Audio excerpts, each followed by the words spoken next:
Good evening. My name is Mike Weaver, and I'm the Executive Director of the Bradley Study Center at Virginia Tech. We are pleased to be hosting this conversation tonight in partnership with the Virginia Tech Department of Political Science and the Program for Philosophy, Politics, and Economics, and we thank them for this partnership. The Bradley Study Center was launched in 2017 in part to facilitate conversations and dialogue on questions and issues of pressing concern to the university, the Commonwealth, and our society. We seek to offer religious voices an opportunity to be heard on these important questions, particularly from the Christian faith tradition, and often in dialogue with other beliefs, perspectives, and worldviews. I want to mention one event that's coming up in April that you will want to know about. The Bradley Study Center, along with other campus ministries, will be hosting the Veritas Forum on Wednesday, April 1st, 7:30 p.m. in the Squires Colonial Hall. Author and speaker Andy Crouch will be presenting a talk entitled, "Can Technology Save Us?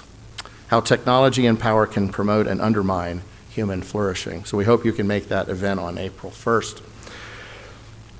When I served as an officer on an oceanographic research vessel early in my career, there was one golden rule for meals in the wardroom or officer's dining room. The topics of religion, politics, and sex were off limits for polite company. Well, tonight we're going to dive into two of these topics, religion and politics, and we might venture into the third as well. We'll see. Just turn on the news today and you will see just how politically polarized our nation seems to be at this moment. It appears that common ground is a very uncommon thing. Our guests tonight have spent their careers serving in the political life of our country. As you'll learn in a moment, they both share the same faith, but come from very different political perspectives. They also share a friendship, and we look forward to their conversation. So a few logistics before we begin. We value your feedback. Each of you should have received a feedback card as you came into the auditorium. Please offer your feedback to us either by filling out the card or completing an online survey that's shown on the card, and you can do that with your cell phone at the end of the event. Please don't fill it out now. Whether you fill out the card or not, we would ask that you please deposit the card at the doors on the way out. Just lay them on the ground so that we can recycle them. This evening will go something like this. Our guests will each speak briefly to set the stage for our conversation, and our moderator will then guide some interaction between them. After some time, we'll open the conversation to include members of the audience, you. You'll be invited to raise your hand and a microphone can be brought to you. If you wish to make an anonymous question, text it to 540-315-7212. Now you're saying, if you want to write it down, go ahead and do that on the card. Brandy, our moderator, who we'll introduce in a second, will also remind you of that number when we get to Q&A. Unfortunately, we may not be able to get to everyone's question, and so our guests will remain in the auditorium for a bit after the event comes to an end if you have personal questions you would like to ask.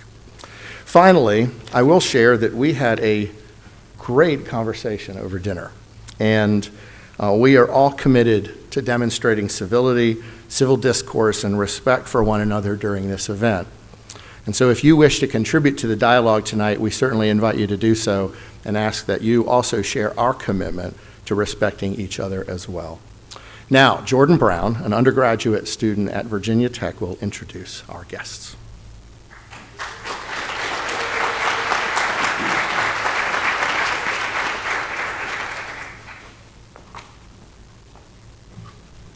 How's everyone doing tonight? Good.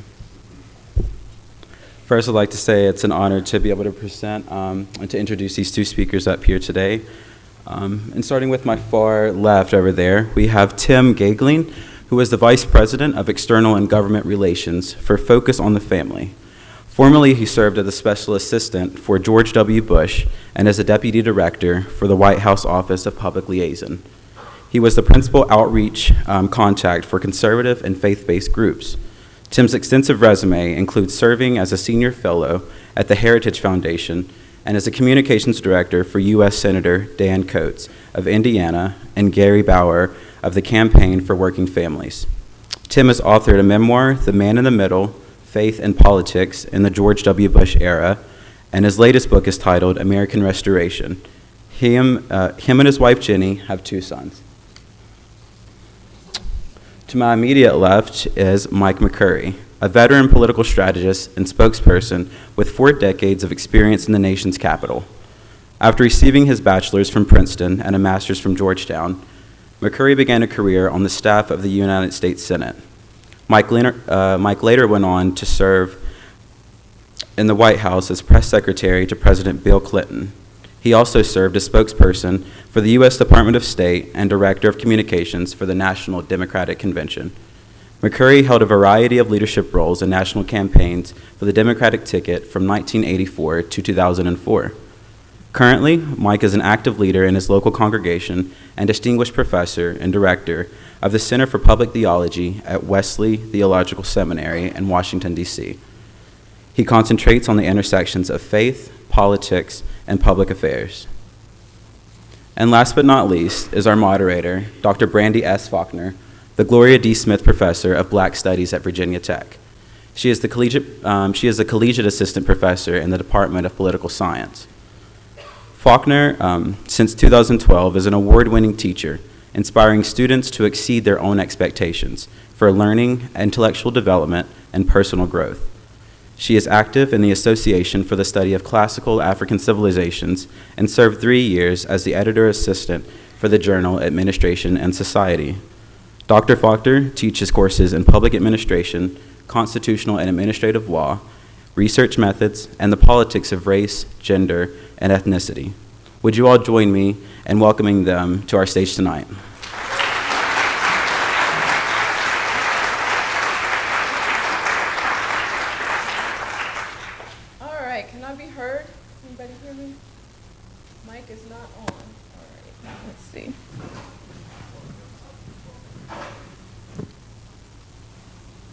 Okay, how about now?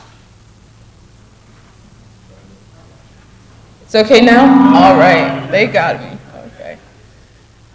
So I want to start the discussion by asking both of you to tell us a little bit about who you are, what you do, and how faith helps to shape what you do. Who would like to start? Why are you looking at me, Tim? I think we should start. It started already. I left the White House in 1998, and I had always been active in my local church, a Methodist church in Kensington, Maryland, up the road. Okay. And my pastor said, well, we're so glad you're done with that White House stuff because we have a real job for you to do. And I said, well, what would that be? He said, we want you to be superintendent of the Sunday school. And I said, oh, well, I'm honored. How did you happen to think that I would be the one to do that? And he said, well, to be honest, we haven't been able to get anyone to do that job for 10 years. So I took that on, and through that journey, got involved at Wesley Seminary, took some courses so that I would actually know what I was doing and supposed to be teaching, and that led to me becoming a member of the Board of Governors. I then took classes there and got a master's degree, and now I'm on the faculty there. I would say that transition, I mean, there's a thing called the Doctrine of Atonement. Maybe that makes up for my time in the Bill Clinton White House. By the way, that's where sex will come into the conversation.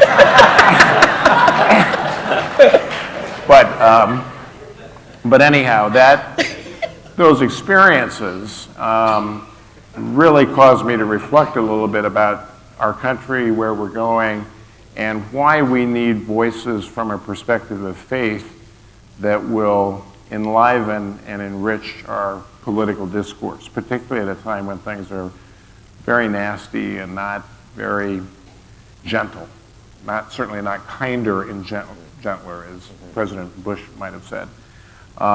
We often talk about, Mike Weaver referred to this in opening the program, that there should be some kind of separation between church and state. That's actually a concept that comes from a letter that Thomas Jefferson wrote to a bunch of Baptists up in Connecticut, where he talked about in the new country that we were forming, there would be a wall of separation between religion and the government. But I don't think that he intended that we would divorce questions of faith from how we respond to public issues in the public square. I think it was expected, certainly, by most of our founders, who most of them were deeply faithful people themselves, that the religious life of this country would be important. And we were, after all, founded in part by people who were coming to seek religious freedom and religious liberty. So that has, I think, been woven into the DNA of our country for a long time. I think the issue is that for better or for worse? Is it for a common good, or is it weaponized and used sometimes irreverently in our politics? And I think we see some examples of both of those outcomes sometimes. So the question, I think, the project that I work on, and I know Tim does as well, is how do we use our faith productively and positively in our public debates to make this a better nation? Well, I might start out by saying that there was a time when, and we didn't know each other then, but when Mike and I were press secretaries in the U.S. Senate for very different people. Mike was a press secretary for the late, great Senator Daniel Patrick Moynihan of New York. And I was the press secretary for the newest member of the Senate at the time, Dan Coates. Pat Moynihan was a mass-attending New York Catholic, born in Hell's Kitchen by way of Tufts and Harvard, and friendships with Richard Nixon and Henry Kissinger and Gerald Ford and Lyndon Johnson and JFK. Dan Coates, a very different trajectory by way of Wheaton College, the University of Chicago, a very prominent evangelical Christian. And in those years, when C-SPAN was brand new, I had come into the press office that morning and noticed that a very prominent liberal Democrat was being interviewed on the morning program. And I don't remember what the topic was, but early in Mike's and my friendship, and I really loved this guy, we were sort of confessing with one another, if we had to do it over again, what would we do differently? And my list was much longer. And that particular morning in Dan Coates' office turned out to be the worst moment of my 10 years in the U.S. Senate, and it turned out to be the most important in this early conversation of the intersection of faith and public life. Because I was watching this C-SPAN program and was genuinely outraged by what I had heard. And instead of taking a breath and taking a step backward, they had a call-in feature. And I thought, well, I'll just call in. Okay. And Brian Land hit the button, and we have Tim calling from Washington, D.C. And I think it's fair to say I gave my opinion. Little did I know, with my right hand raised, that Dan Coates had been in his office watching C-SPAN as well, 3 offices down in the Russell building. And he didn't appreciate the tone and the texture of my question. And after this member of Congress finished his answer, which was a perfectly defensible position, my phone rang. And it was Senator Coates asking if he could speak to me, if I could just come on down. And I said, sure, And I went into the office, and he's a very mild-mannered guy. He is by the lights of Washington, I think Mike will agree, 74 years old, very well regarded by both sides of the aisle. Serious man of faith. And he asked if I could shut the door, and he proceeded in the most graceful manner to give me the most woodshed moment I've ever had. And he didn't begin with C-SPAN or his colleague. He began by asking if I felt that the tone, the tempo, the style of the way in which I asked my question and made my point was consistent with my Christianity. And he said, and I'm quoting him, and I don't want you to answer right now. He said, I'd like you to come back in an hour. He said, because I'd like to have a thoughtful response. And so I came back within an hour, and pray God gave a thoughtful response.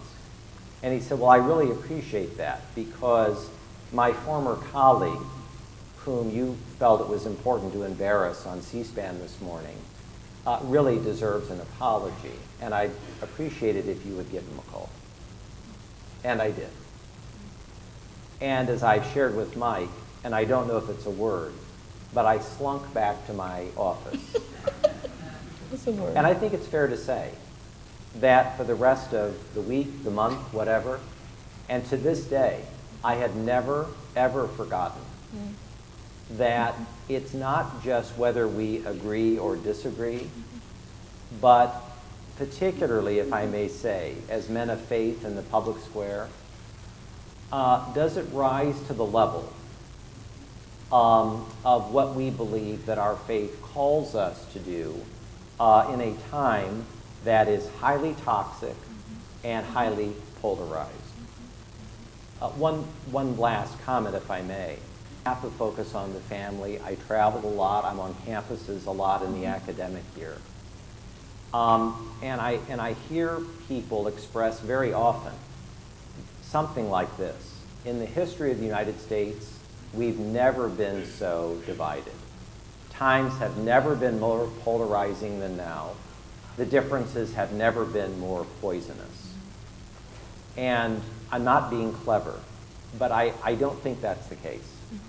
I think in the long or short history, whatever those parameters are in the United States, I think we have had definitive chapters in our nation's history where we have been demonstrably just as divided or more so.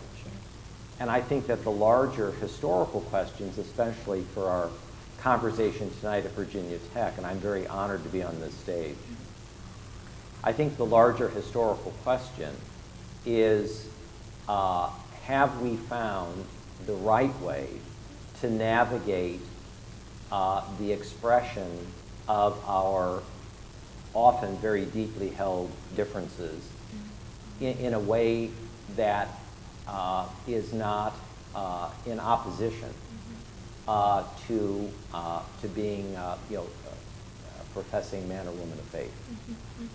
I don't pretend to have actually the answer to that question, but I think it's important to, as we get started anyway, to float that idea. So I begin with a confession. Guilty as charged. Great. So you mentioned polarization, and certainly when we think about religion, I can think of probably no more polarizing a subject, maybe race in the U.S. But is polarization a bad thing? I mean, is it bad for people to strongly believe what they believe, to act on those beliefs, to make decisions rooted in that belief system? Why do we tend to talk about polarization in a negative way? Well, I think because it produces negative outcomes. It makes it harder for the country to get the business done that it needs to get done when people are divided and go to their camps. But I think this is why we think about what role faith could play in bringing about a different type of dialogue that is not so polarized and not so mean-spirited. You telling your story, I'll have to tell a quick story of my own. When I was a young press secretary in the United States Senate, we were in the middle of a debate about changing labor law, and I was drafting a press release, and we were in a filibuster situation, and Senator Orrin Hatch had been leading the filibuster, and so I drafted this press release saying that any senator that claims that this law would lead to mandatory unions is stretching truth to the breaking point. That was the quote that I typed out. And my boss, the guy who was the chief of staff, when I handed him this press release to approve, before it went out, he took me into the hall in the Russell building, and said, you should be glad that this press release never went out, because if it had, I would fire you on the spot, because we don't talk like that in the United States Senate. And this was in 1979. And think of that quote, stretches truth to the breaking point. I mean, that's milk toast compared to the dialogue that we have today. So the question is, how do we get back to places where people have some genuine respect for each other? In the Christian faith tradition, it's very important to hear what Jesus the Christ said when he said, you know, love one another. And that is the greatest commandment of all. Treat your neighbor like you expect to be treated.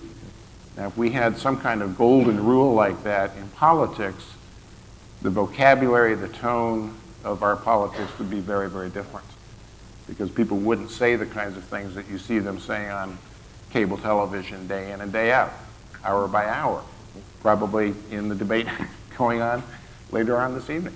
So, you know, I think that's what, if we are not working through the church to change the way in which we do our politics, I think we are missing a very important calling that is part of the ministry that we ought to pursue as people of faith. I might pick up on that if I may, Dr. Faulkner. A lesser example and maybe a more dramatic one. The New York Times, after the last debate among the Democrats, it was in their headline, said that Senator Warren had spent part of the evening delivering what they called verbal howitzers. Yeah. And by the way, I'm not singling out Senator Warren or the Democrats, right? As a cradle Republican, there are 1 million counterexamples on the Republican side. But to Mike's point, it's not that this kind of verbal jousting has become, you know, the exception. You know, very often, even in a heated political atmosphere, not against partisan opponents, but perhaps somebody in your own party, it's now sort of de rigueur in some quadrants to speak that way, you know, and frankly, to feel empowered, you know? I mean, this kind of, you know, serrated edged, right, rhetoric that I think too often has become the standard, you know, versus the cellar. I think a much more dramatic example, if I may. You know, one of the greatest speeches in American history is undoubtedly, and by the way, Republicans and Democrats, I think, can agree on this much, that Lincoln's second inaugural, right? I mean, you go to the Lincoln Memorial and you read this speech, and, you know, it is all of the echoes, you know, of the King James Version of the Bible and the Book of Common Prayer, right? I mean, people who were hearing that speech in real time, at least a certain number of them, right, in an era of very high biblical literacy, you know. And by the way, the speech actually was panned in many quarters, so, you know, to be honest to history. But, you know, this is a remarkable speech. And, you know, this is delivered at a time when Lincoln's side is winning, right? I mean, when the second inaugural, and Lincoln didn't think he was going to be reelected in 1864. You know, he gives this remarkable speech, and he chooses to focus on slavery. And he chooses to focus on, you know, what will be the national repercussion of slavery. And then the President of the United States is murdered 6 weeks later. You know, 1/10 of our presidents have been assassinated, you know. You know, if you whip into that the percentage of presidents where an assassination attempt has happened, you know, it's even higher, you know. I mean, 2 weeks before his inauguration, FDR, you know, was, you know, the assassination attempt in Miami where the mayor of Chicago was killed, right? I mean, the price for differences of opinion in American history then and now has been enormous. And so the question, of what people of faith can bring to this to turn down the temperature, I think is a very important part of our obligation in the public square. One point I would make, I teach as I mentioned, at a seminary now. We are not preparing leaders in the church to do that kind of work. And that's just not part of the general curriculum that we have, and probably we're not doing enough in higher education generally to prepare people to be good citizens, to think of what their citizen obligations are. I'm old enough to remember when going in elementary school, there was a class called civics, and you were taught citizenship and what it means to be a citizen. I'm not talking about AP government or AP history. I'm talking, this was a different type of teaching about what does it mean to be a voter, what does it mean to be a citizen. And I think we've strayed away from that, and partly because of that, we've lost the attention of people who really sort of should think more about what their fundamental obligations are. Now, I would fully submit there are all different kinds of root causes to this polarization that we're talking about. I think certainly, look, when I was at the White House, I was a human pinata for the press corps there. So I like to beat up the press from time to time. I think the media is partly responsible because they just go to confrontation and go to conflict like catnip. They just, they can't resist focusing on the sharpest, loudest, angriest comment that someone will make. That's what gets featured on the news. That's what gets put into the newspapers and into print. So I think they bear some responsibility. I think changes in technology, certainly because you can now tweet away at the very highest levels of government and say some of the sharpest, meanest, stupidest things and get away with it. And I think that has an impact on the dialogue. Thoughtful discourse, the kind of speech that an Abraham Lincoln would give at an inauguration is not the pattern in the culture that we're in now in our politics. Yeah, I'd like to pick up on this. I mean, very specifically, as a Christian, just in the last 3 weeks, living and working in Washington. The evening of the President's State of the Union message, right, where it's become a tradition, and I personally think a very unfortunate tradition, regardless whoever is the President of the United States, Bill Clinton with 2 terms, George W. Bush with 2 terms. I mean, we've been there, which I say with great humility, right? This was a remarkable thing to observe and watch. And at the very end of it, at the very beginning of it, there was no traditional shaking of hands, right? At the very end of it, the president's speech was ripped in half, this isn't 500 years ago. This is a few weeks ago. Who can make this up?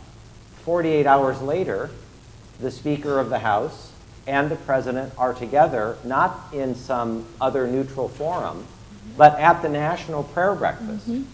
And I was very honored to be there. And Arthur Brooks gave one of the greatest speeches in the history of the National Prayer Breakfast. And the theme of it, which was written and prepared long before the State of the Union, was what is the impact in American political discourse and in the public square when you have contempt for another human being, And on the dais is the President of the United States and the Speaker of the House. And would it were that had been a moment, even if it was temporary, to bury the proverbial hatchet, and to find a way, a basic way, toward a sort of, rapprochement, right? It obviously didn't happen. Well, I mean, in fairness, I have to point out the president certainly didn't take advantage of that opportunity in his remarks. And may I say, what was really, and I'll just say it, dramatic, was that Arthur Brooks delivers a speech on contempt. and talks about the importance of the amelioration of contempt and why that was more important than ever. And the president stood up and spoke next and essentially said, and I'm paraphrasing, but I think I'm pretty close, Arthur, you may not like what I'm going to say, you know? And I mention that in light of Mike's comments, right? That this is where we're at, right? This is where we're at. And where we're at, I think, is a very unfortunate and very difficult thing, because it really is okay to disagree on the most important things in life agreeably. Now, in some quadrants, that's considered bad manners. Or not smart politics. That if you're not out there punching hard and fighting, Right. and not taking it to the opposition, that you're somehow weak or ineffective, or you're not going to get the program done. And what that, of course, does is just it splits the body politic further apart. And makes it harder, actually, then to come together and do any real work together. That's one of the reasons why I think we see such dysfunction in some of our institutions, Congress especially, because we've made it almost impossible to create the kind of relationships that people need to have if they're going to trust each other. I one time was helping Hillary Clinton with a fundraiser, and I said, you know, Mrs. Clinton, why is the Senate so messed up? And her answer was basically, because we really don't know each other very well. And if you think about it, you know, we both kind of know what the pattern of life is in Washington. The members fly in on Tuesday, spend Tuesday through Thursday, you know, pretending to do legislation, but they're actually just going to one fundraiser after another most of the time. And then they fly back home to go back to campaigning. So they don't spend time getting to know each other. They don't have opportunities to socialize. In fact, you know, you've heard them, I've heard them. Many members lament the fact that they don't really spend any time with their colleagues to get to know them. But that lack of any kind of human connection, human relationship, that love of one another, treating another as you would want to be treated, that then evaporates the way in which we actually get real business done of governing. Right. And I think that's the price that we are all paying, all of you are paying for where we are right now. Right. We will let you ask a question sooner or later. I was going to say, you know, in a relatively new book that I have that came out in July called American Restoration, I have a chapter called Restoring Civility in the Public Square. Okay. Right. And I really do believe that aside from the issues itself, I really believe that basic civility, magnanimity, goodwill in the public square, despite the titanic differences, I really believe that restoring basic civility is the #1 issue. I really do believe that. You know, Thomas Jefferson and John Adams, you know, they were absolutely foundational to our Constitution. They had an infamous break in their friendship. I mean, it really was a toxic, poisonous distinction. And of course, they had a beautiful, you know, sort of restoration of their friendship at the end. But their friendship was broken almost irretrievably over the issue of the French Revolution. And whether the French Revolution model was the right model for America, and whether that was the right trajectory of our foreign and security policy, or whether it wasn't, you know?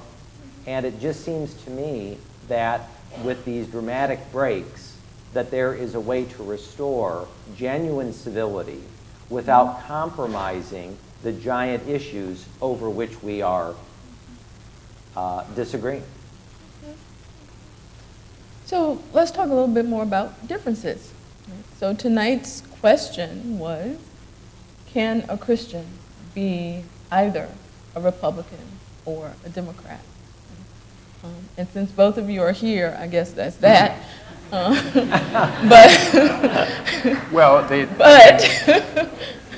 the obvious answer is yes, but let me, in the confessional mode that we're in, say something that is pretty obvious. And this is borne out. There's a wonderful book by Robert Putnam, who was the author of Bowling Alone, and another guy named David Campbell. And it's called American Grace, by the way, if any of you know the book or want to get the book. And they go through very meticulously, pointing out that in general, and this is not a universal claim, but in general, if you are a Democrat, you're likely to be secular and not particularly engaged in organized religion. Less likely to go to worship, less likely to say grace before a meal, less likely to pray. So your faith life is not as robust as would be a conservative Republican. And so a Republican in general is more likely to be religious, engaged in religious practices, attending church, a member of a faith community. And I have seen that borne out. You know, my Democratic colleague friends who work in politics, they're watching Meet the Press on Sunday morning. They're not going to church. And they kind of look down upon sometimes people who are going to church or who are involved in religious practices, like we're snake charmers or something. And I mean, that's not universally true. I shouldn't besmirch the entire political class of the Democratic Party, but I think there is a lot to the data that we see that it is more likely that, you know, Democrats are probably not as tuned into organized faith practices as Republicans. Yeah, I will say in that regard, I believe that most political differences are spiritual differences first. And I think, and this is a very conventional or quip, but I do think in many ways that politics or public policy is downstream from culture. Culture leads, I think. I am a conservative, I am a Christian, I'm an evangelical, and I live in Northern Virginia. You know, some people would say 4 strikes and you're out. You know, and to Mike's point, if I may, I've lived in Northern Virginia, for 30 years. It's home, and we love our neighbors, and we love the community we're in. But to Mike's point, it's not like you feel any day of the week that you are the majority, right? And I think in one sense, it's a metaphor for the kind of differences that begin spiritually or religiously, not categorically, right? But that then transmogrify into issues in public policy. I saw this most recently in Washington in the March for Life. With only 3 exceptions, I've been to every March for Life for the last 30 years.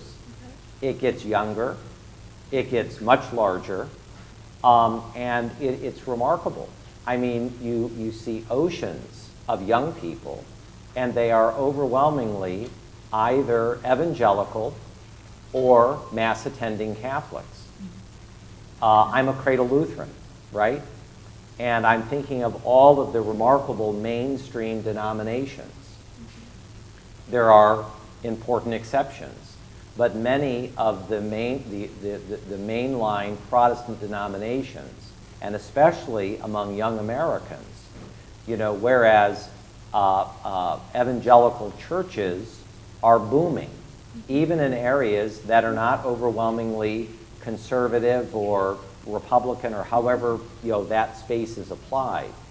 Whereas those churches might be in the exact same neighborhoods as traditional mainline Protestant denominations who are really struggling, to find not just young members, but any members. We have this incident in Washington, which I think is very typical, where we have a series of historic churches, once highly influential Protestant mainline churches, which are being developed into apartments and restaurants, you know?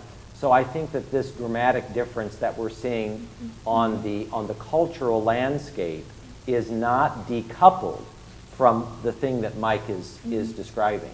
That one party is becoming, broadly speaking, much more secular, and one party is becoming much more religiously identified. And I think it's not unrelated to the kind of differences, serious differences that we're seeing in the main.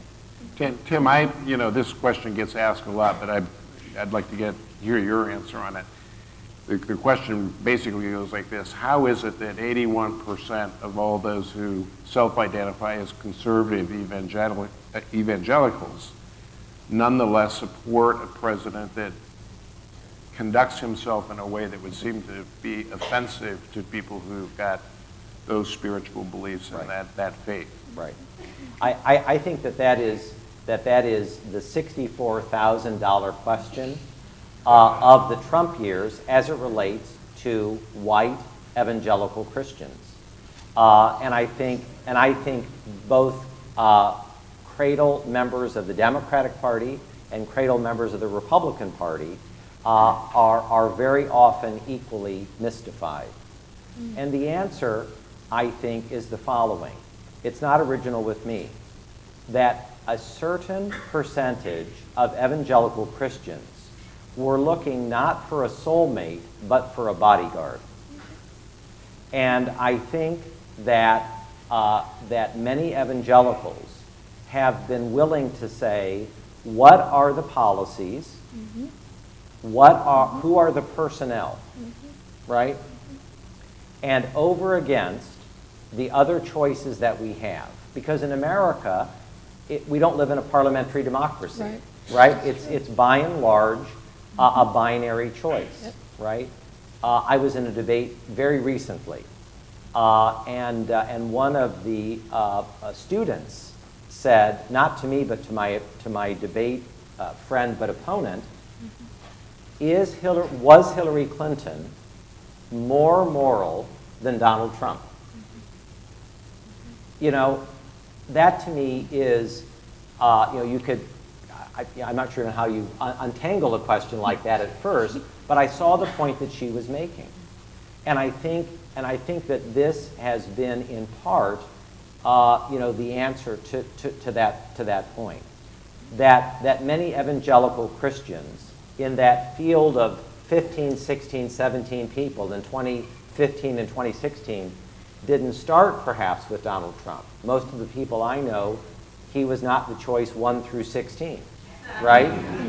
But that once it became a run for the roses of Donald Trump and Hillary Clinton, that at that point people said, I could do a write-in candidacy, and many did. Or I can become a never-Trumper, right? Or I can vote for Donald Trump and to take him at his word on issues of human life, religious liberty, the Supreme Court, the federal courts. And I think that many evangelical Christians believe that on some of those personnel and policy issues that they believe that Donald Trump has done a good job. And certainly support an agenda that is very, very important to them, which derives, I think, is your good point, from spirituality to begin with. I also want to put a very quick caveat. And I think, Mike, you'll agree with regard to President Clinton, certainly the case with George W. Bush, that the first and most important personnel decision that a candidate makes after they are the choice is who is going to be their running mate. You know, in the case of Bill Clinton, the choice of Senator Gore, right, who some of us had known working in the Senate in the same period of time, thought that was a very important choice, you know. In the case of President Trump, he chose one of the most prominent evangelicals in American public life. So I'll ask one more question, and then we'll open it up to the audience for their questions. Can Christianity be apolitical? Can it be apolitical? You know, I love that question. And it's for that very reason I think you ought to answer it, Mike. Well, my answer is it cannot be because of Scripture. You cannot read Matthew 25 and not be summoned and called to think about how we take care of those who are marginalized, impoverished, homeless, imprisoned. I mean, we are called by the person we believe is the Redeemer to be actively engaged. Yes. Now, you know, Jesus didn't spend a lot of time rabble-rousing and doing politics against the Romans, but he was in a way more subversive than that, because he was actually calling people to an entirely different way of behaving and living that I think is, in essence, political. I mean, it was calling for a radical change in the way in which communities are organized and how people treat each other. I mean, it's the reason why the Pharisees and the Sadducees didn't think very much of it. So in that sense, I think it was a call to arms politically. But you know, we're focused obviously in this discussion about Christianity. I think that's true of a lot of our faith traditions that are not just about personal piety and salvation. They are also about how you deal with the spiritual health of the community in which you live. Right. And I think keeping that in focus is very, very important for Christian believers, be they Democrat or Republican. I think it's in the King James Version. This very important line, render unto Caesar that which is Caesar's, and unto God which is God's. You know, this idea of the city of God and the city of man. Some people say the left-hand kingdom, the right-hand kingdom. I think that is really good theology. And I am extremely comfortable that you can be a Democrat in very good standing and to be a passionate believer and servant of our Lord and Savior Jesus Christ.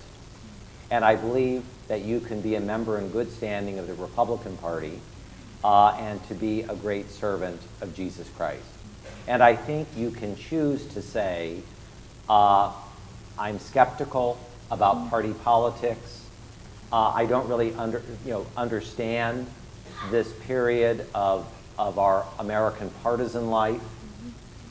I don't mind saying, and it's a bit of a caveat to what you're saying, but I think we may potentially, as a result of a Bernie Sanders Democrat era and a Donald Trump Republican era, I think we could in fact see the emergence of a third party. I don't know how viable that party will be because the high water mark, I mean, Ross Perot got almost 20% of the vote. That was a remarkable year. Theodore Roosevelt, 1912, third party, gets more votes than a sitting Republican president, but still lost to Woodrow Wilson. So I don't know the viability of a third party, but I believe, and directly related to your point, that there are Christians who don't conflate or confuse their faith with their partisanship, who believe that politics can be done better. Well, thank you both for that discussion. Very interesting perspectives. Thank you. So let's open it up to the audience for a little while to see what questions they have. We have some volunteers who are going to bring around some microphones. So if you have a question, just go ahead and raise your hand. And also, if you have a question but you would like to be anonymous, then let me just remind you that you can send that question to 540-315-7212.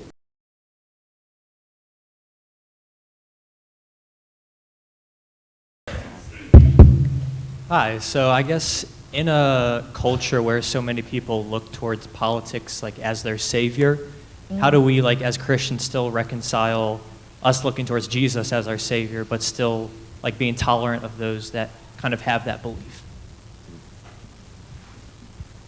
You know, I'm going to make a partisan statement. So I'm putting that up front. I have spent the last month focusing like a laser beam on Senator Sanders because I had read about him. I had, seen clips, but I said to myself about a month ago, I've never watched an entire speech and the response of the crowd. And so I've gone through and watched several of his speeches. By the way, unlike a lot of political figures, very often his speeches are very different, which is, I think, to his credit. I mean, he is, I think, uniquely tailoring many sets of his remarks to the audience in the state and so forth. But based on the response that I've seen, it seems to me that for a particular subset of people who are responding to his remarks, he seems to be a bit of a spiritual figure for some people who very strongly support him. For all of the distinctions and differences between Senator Sanders and President Trump, in many ways, these important historic figures now, I think, are not just political figures in the way that we think about them, but I think they have become cultural figures. And as I say, it kind of fits this idea that maybe we really are seeing a realignment in both of the parties. That the models that Mike and I grew up with, thought that, that's sort of within the 40-yard lines how that particular party does it, or that's how they do it. From what I've seen over the course of the last month, I think that the kind of response to, i.e. in the Trump model, the rallies, right? I think to your, and very specifically to your point, I think that people are looking to President Trump and to Senator Sanders for something in a political figure that perhaps in our lifetimes, in my own experience, is really something very different. I have a little bit of a different answer there. I think it grows out of an experience I had. I took a class of my students from Wesley Seminary out to Iowa earlier in January prior to the caucuses. And we were looking and investigating how are faith communities engaged in the debate there. So we were less interested in who's supporting which candidate, and more about how can you change the dialogue? How can we shape the culture in which the candidates are competing? And I was very impressed with things like the Poor People's Campaign and a group called Vote Common Good. There are a lot of other organizations that were really drawing people from places of faith in to press the candidates to address questions that sometimes don't make it to the national agenda, like poverty, like homelessness, like the needs of those who are dispossessed. And they've had some luck doing that. They've had some of the candidates responding directly to some of the appeals that they've made. So I think there are different ways in which a Christian believer can be engaged in political life and make a difference without necessarily picking which candidate you want to be supportive of. So one thing I've heard, particularly from a lot of pastors, is I could never vote for a Democrat because of the topic of abortion. And so what would y'all say to that, kind of holding one particular social issue to the highest standard? Is that something we as Christians should map out biblically and see, okay, what are the top social issues that we should be fighting for, and then just pick a candidate, regardless of who they are in and of themselves, but the party that they represent? Is that something we should be doing? How could that change? Yeah, I'm not sure who the pastor is that you're referring to. but I think that the pastor you're referring to, he is an accurate barometer for millions and millions of evangelical and Catholic voters in the United States. That regardless of the body of other issues that they very probably or possibly would disagree, with by a candidate of either party, that I think that that abortion, as with slavery in the 19th century, has become for millions of voters an almost unbridgeable issue.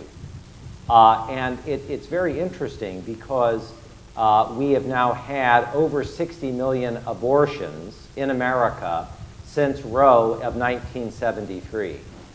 And one would think that with that large number of abortions, and given its polarizing effect in partisan politics, that the two parties might have found a way to compromise, maybe, for instance, on third trimester abortions, or some part of that debate that would perhaps lessen, this sort of steely distinction. That's not happened, and I think as we go along, this kind of fracture only becomes deeper. I think there are some issues that are never going to lend themselves to compromise or bridging differences or finding middle ground. And I think abortion is one of them. And I think if you believe strongly, and I think Tim does believe, that abortion is murder, it's hard to compromise on that and find some way to come up with a different answer. I personally don't believe that, but I struggle a lot with abortion because it generally indicates that something somehow went wrong. The formula that we had during the Clinton years that I thought was important was that abortion should be safe, legal, but rare. I would like to turn that around and say rare, but safe and legal. And making it rare and committing to policies that actually help us make abortion less likely requires a different way of thinking. And quite frankly, we don't get a lot of that from candidates on the Democratic side. I think they rush because of the importance of organizations that really fight hard for pro-choice. They rush to embrace a solidly pro-choice position and don't talk much about what the moral consequences are, or what the consequences generally of abortion might be. So it's one of those areas where I think painfully we've got to try to figure out ways in which we wrestle with conscience, think of different ways to address some of the public policy, public health issues that are involved, and then obviously do something in cases where abortion is not elected by a woman who's making her own choice, to do something about the life of children who otherwise might live in poverty or might not have the kind of life that we want them to have. So I'm, in that sense, very pro-life.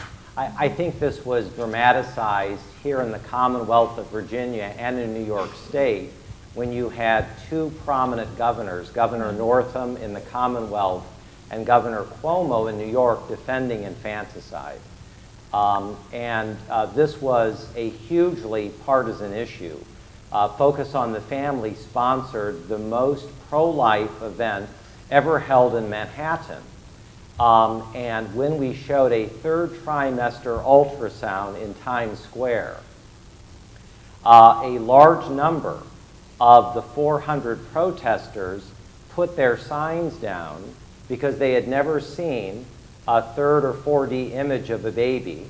When they heard the heartbeat bouncing off all the towers in Manhattan, they knew that it was a baby at that point. And when one of our speakers said that there were more abortions than live births of Black Americans in Manhattan, this empirical data point, became a very sad reality of abortion in many urban areas. Chicago is another good example. Washington, D.C. is another one. I don't know where we bridge this divide. I don't think that we can. under the current rubric. I really don't. And by the way, I'm a hopefulist to the core. But I don't think on this issue, short of some compromise, perhaps in the third trimester, I'm not sure how we get to a politics of abortion in the public square that actually fundamentally changes the polarization on this issue. I hope, however, that basic civility and magnanimity on this difficult issue is the standard, and I think too often it's not been. So we've got quite a few questions coming in. Thank you for sending your questions in. Actually, quite a few of the questions have to do with life issues, and so you guys have addressed them.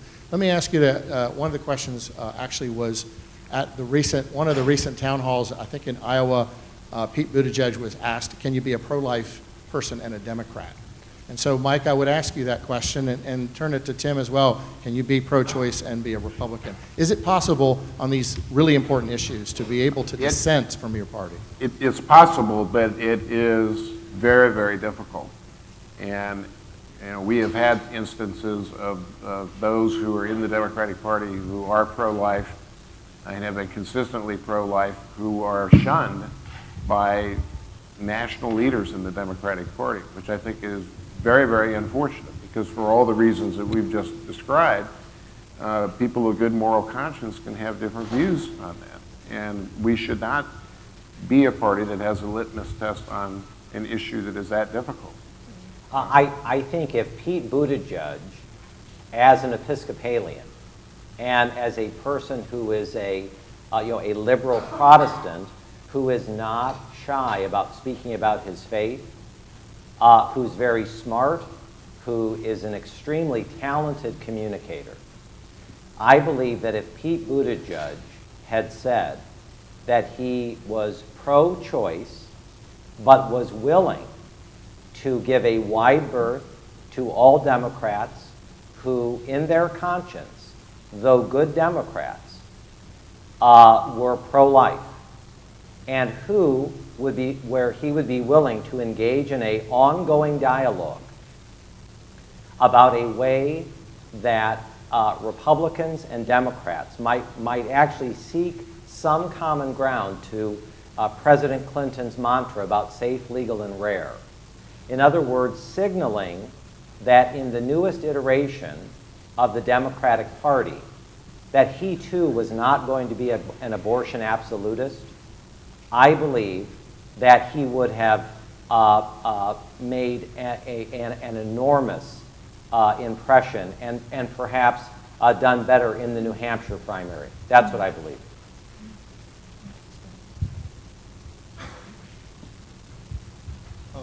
I want to thank you both for coming here to speak, and I want to thank Dr. Faulkner for moderating this. My question is sort of keeping with the theme that Dr. Faulkner presented in her last question, but specifically I'm wondering, do you think that it is okay for, or maybe even a responsibility to, religious figures like pastors, preachers, youth ministers? Do you think it is maybe okay or responsible or responsibility for them to be political or specifically endorse certain political figures? Because I think it could be argued that that is an abuse of a certain power dynamic present in most churches.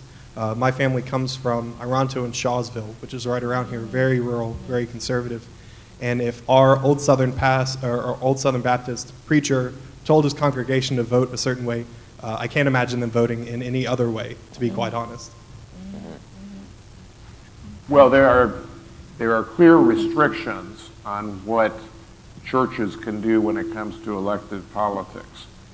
And I think it is fair to say that the vast majority of clergy, there are exceptions, stay clear of endorsing specific candidates and calling for the election of specific candidates. Now, I think that ought to be the practice, but at the same time, I think it's important for clergy to awaken congregations to issues that are important in the public square and to use that prophetic voice that they have to call people's attention to injustice, and maybe sometimes to call their attention to things that are just not right in our political world. When a candidate or even a president says things that are just morally objectionable, it's right to call those out.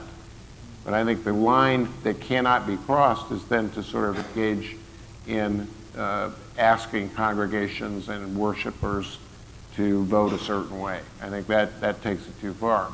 Now, we also allow clergy to run for office, and some on their own, because they are deeply passionate about issues, seek elective office, and I do not have a problem with that. I mean, I think that actually improves the quality of a lot of public service. I wish we had more pastors, imams, rabbis in the public square. I wish we had more running for political office. I believe that America is a religious republic. We don't have a religious test, and I praise God for that. I think that anything that even comes close, rhetorically or otherwise, to a theocracy is utterly and categorically in opposition to the United States Constitution. But I believe that we should eagerly and warmly welcome people of all faith traditions into the public square, that we should enthusiastically encourage them to run for office, from the most local office all the way up to the presidency. I think that would be good for the country. I deeply share Mike's prudence on the question of the way you use a synagogue, a mosque, or a church. I don't think that you check your First Amendment rights because you're a pastor, whether you're in a small rural parish or in the the Washington National Cathedral. I think that you have a First Amendment right to say what you believe you can say. There's a reason we have a vestry and deacons and elders in most churches who help, God willing, share their wisdom about what is prudent and what is not. But I think very quickly that any religious leader who would use their pulpit for political purposes diminishes their own authority. In the main, I believe that.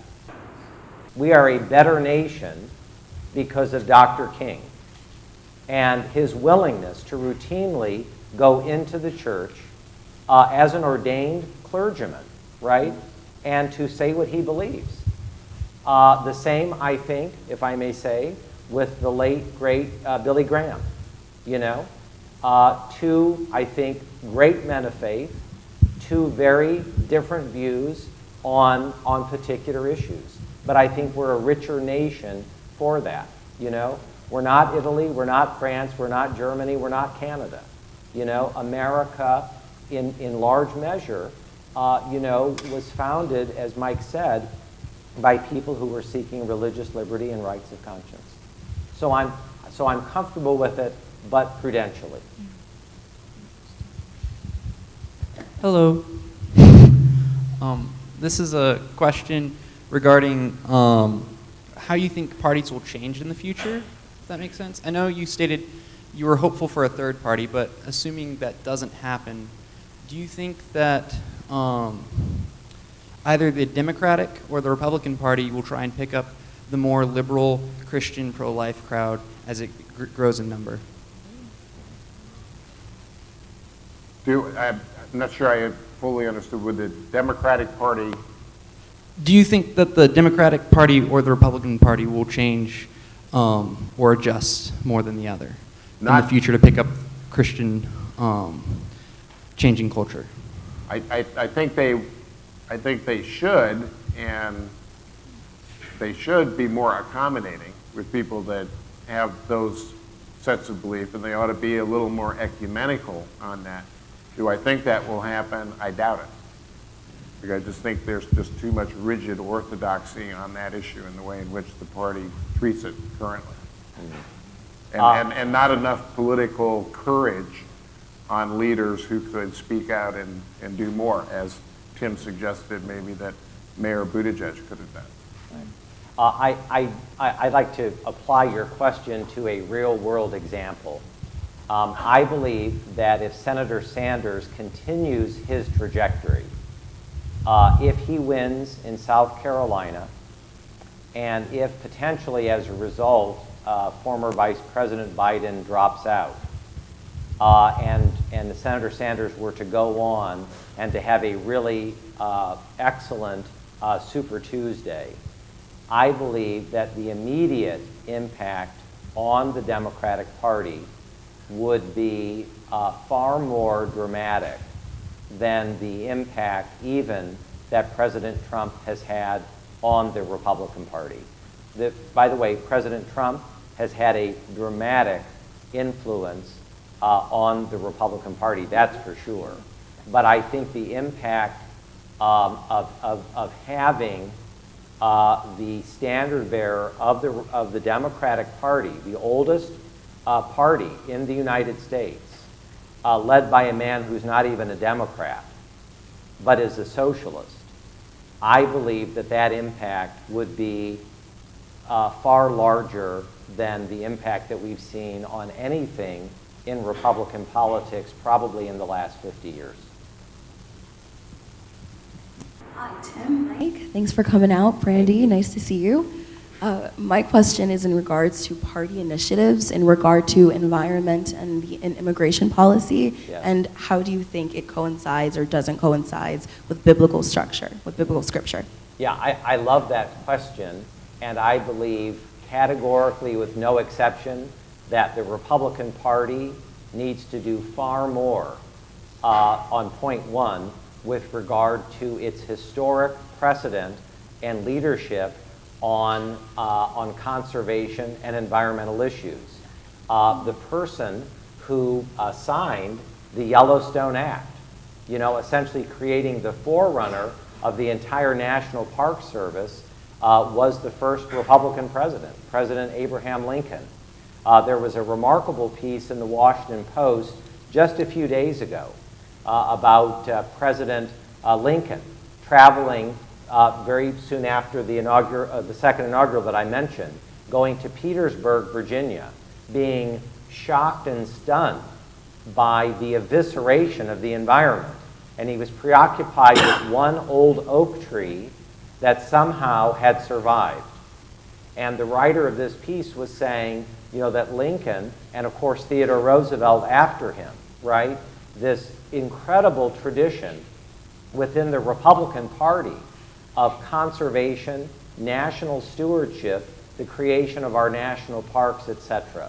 There's a very famous photograph of Theodore Roosevelt and John Muir standing on the south rim, of the Grand Canyon.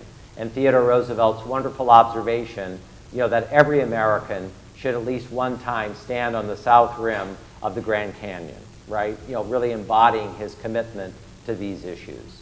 So I very strongly believe that the Republican Party needs to lead and not follow in that regard. I believe that very strongly. On the question of immigrant policy, I'm the grandson of an immigrant. My grandfather was born and raised in Macedonia. He came through Ellis Island in 1916, and but for my own grandfather's courage at a very young age and American immigration policy, who knows what would have happened. During the Bush years, I was a special assistant to the president, and in those years, there was a battle royale over immigration policy. And clearly, President Bush's views did not prevail. So I appreciate the question very much, and I think that that is a natural trajectory for the Republican Party. And I think to only add specifically to your question, we see so many passages in the Bible about welcoming the stranger amidst us, caring for children, let the little children come unto me. And to think that so many of the policies that we've seen implemented by this administration violate that, I think does do some injustice to what a person of faith would believe the Bible requires. Okay, so thank you for these questions. Lots of questions we're not going to be able to ask that I've gotten coming in light of the fact that, that a few years ago the Supreme Court made gay marriage the law of the land, how do we make our faith known in policy involving LGBTQ individuals? Well, I mean, it's interesting. We've talked during this session tonight a lot about the issue of abortion. It's very interesting to me that the issue of same-sex marriage has been in an entirely different trajectory. I mean, it was, I have to say that one of the unhappiest days that many of us had during the Clinton years was when the president in 1996 signed the Defense of Marriage Act. Now, he had a reason for doing that, which is at the time there was an effort building to have the constitutional amendment that would have put in our Constitution that marriage is only between a man and a woman. And he believed that he could head that off with the law that was passed by Congress and that he signed. But still, it was, you know, a very uncomfortable moment for those that believe that LGBTQ people deserve some kind of justice in the way in which we honor and respect their commitments to each other. That said, look how fast that issue has changed, partly because of Obergefell, partly the Supreme Court decision, because of the different ways in which people have adjusted to that. I think also because people are just more aware of now friends, family, relatives, people who are gay, and just have become more comfortable with that. And our discussion has become more comfortable about that. So it's been, I think on that issue, it has gone in a different direction. I think that the specific answer to the question is that I also believe that the gay community has become much more prolific and much more effective in raising issues and in organizing and in bringing issues to public attention. So I think that has been good work, and I think partly the reason why public attitudes on something like gay marriage have changed so quickly. Yeah, you know, obviously I'm one of the vice presidents that focus on the family, and focus on the family takes a traditional biblical view of marriage, that marriage is between a man and a woman, and that, you know, this is one of the important you know, parts of the public policy discourse that focus on the family. This relates to a host of other issues regarding the definition of family, the definition of marriage, the definition of human life, the definition of community, the definition of neighborhood, etc. And I think Mike is right. I mean, I think that you know, in the Obergefell decision, which was a 5-4 decision, it certainly was one of the most dramatic decisions on the part of the Supreme Court in the history of the Supreme Court. You know, that it took a new definition of marriage and, you know, and applied this definition to all 50 states. And I believe that this is an unresolved issue. You know, I'm very confident that there are millions and millions and millions of Americans who are extremely open, friendly, civil to members of the LGBT community who are also in disagreement on the fundamental issue of marriage. And I think that, as with a host of very big social policies where we disagree, we will work through this as a nation. But I think that, for instance, there are a number of side issues which directly flow from Obergefell, which we are very new on. You know, what is the impact on young people of being raised in same-sex households versus opposite-sex households, and a number of other you know, social questions that I think that, as I say, we're very early on, and that millions of Americans, I think, will be it's very important to them to understand what are the implications on young people, among other issues. I think, Tim, you're correct talking about how some of these deeply personal issues are the ones that are, I think, are hardest for us to resolve. They are. And I mean, just one example, I don't know how many of you are Methodists in the audience, but the Methodist Church, the denomination, is going to divide in May over exactly this question. And it's being done, thankfully, more amicably than it might otherwise have been done. But it just shows you the depth to which people who do have strong faith convictions on these issues of human sexuality can just have completely different points of view. Hi, I'd like to go back to this issue of white evangelical support for Trump. And so we've talked about how 81% of white evangelicals voted for Trump, and that number seems to be holding. And numbers I've heard is for black Christians, up to 80% of black Christians voted for Clinton. So I was going to ask our panelists, as white Christians who are committed to the unity of the body of Christ and to loving our brothers and sisters, how should white Christians think about this issue where white and black brothers and sisters are torn in completely two different directions? How should that impact our thinking about politics as members of one body? Well, the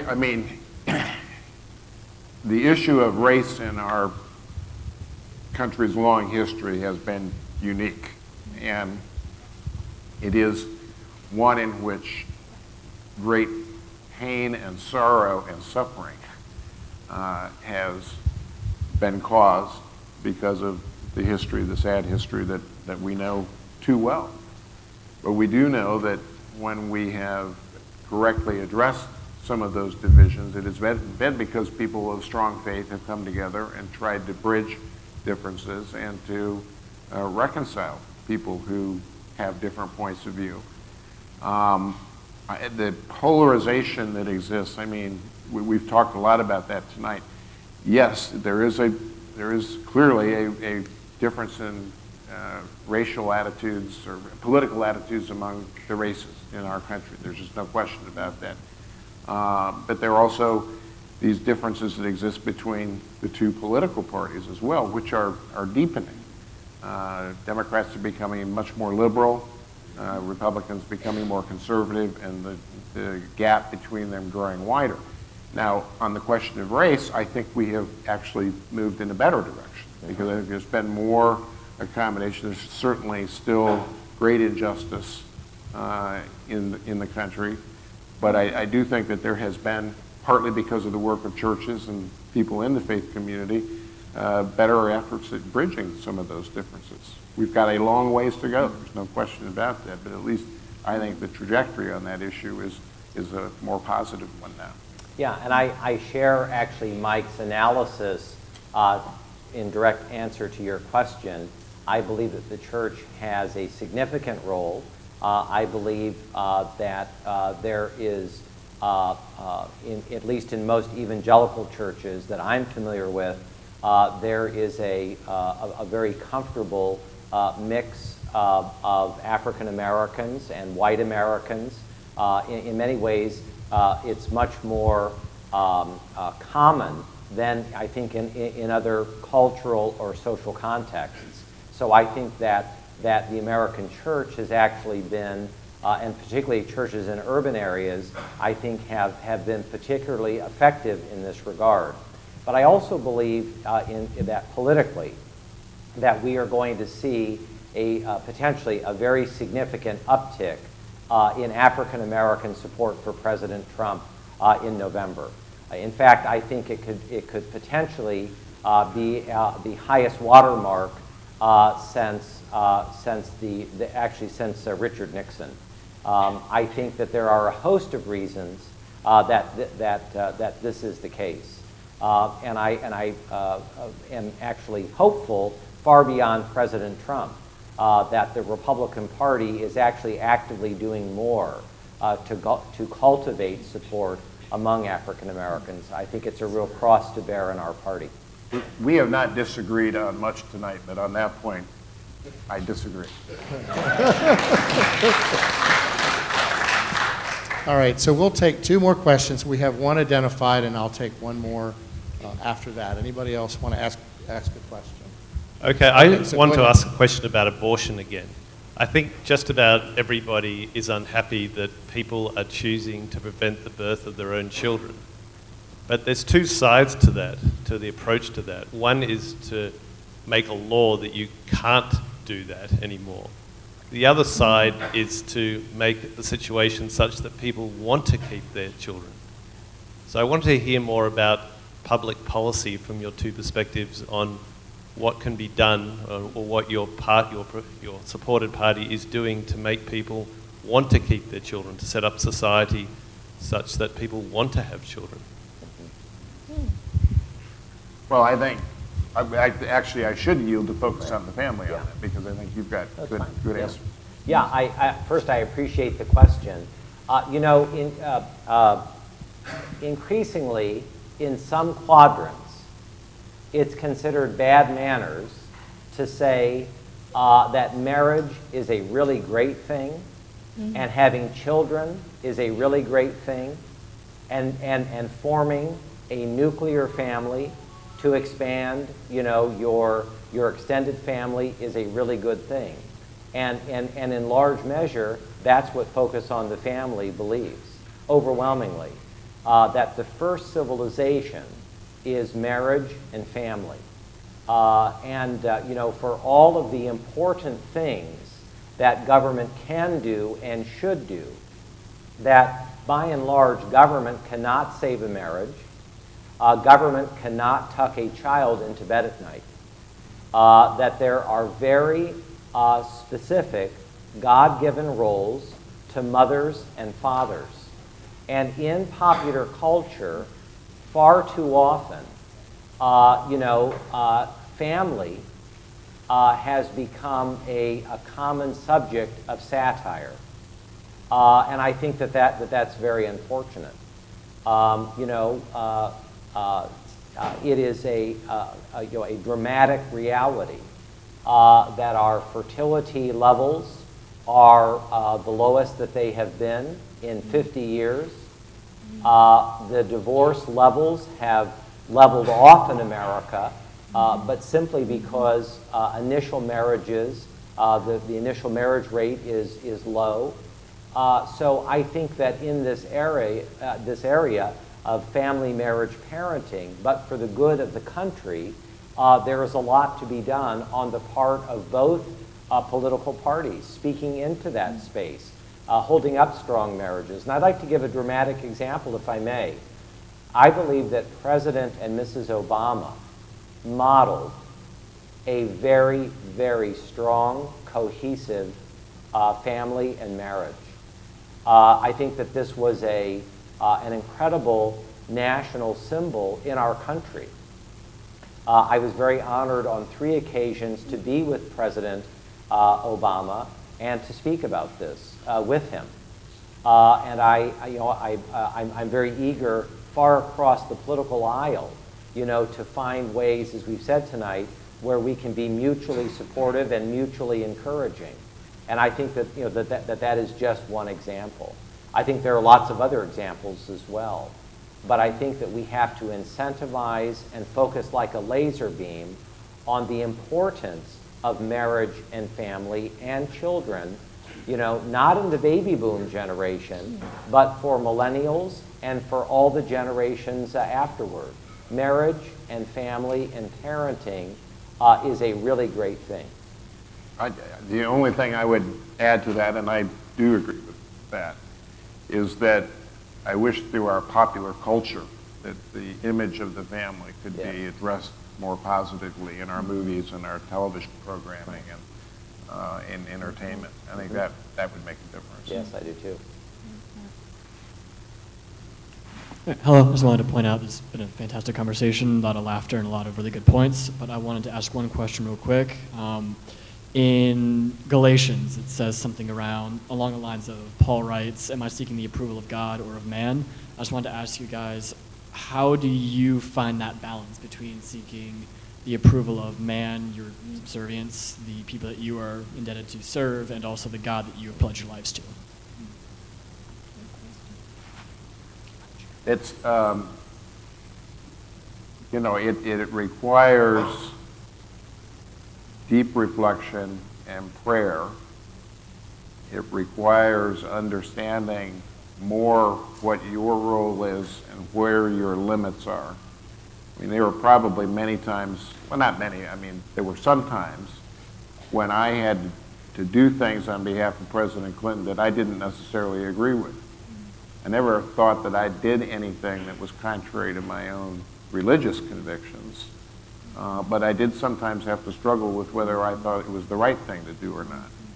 And in those moments, I prayed a lot, but I also thought it's really not about me at the end of the day, because you're there serving a larger purpose. You're serving the President of the United States, and it's really the President's decision-making that you're supposed to reflect and help execute.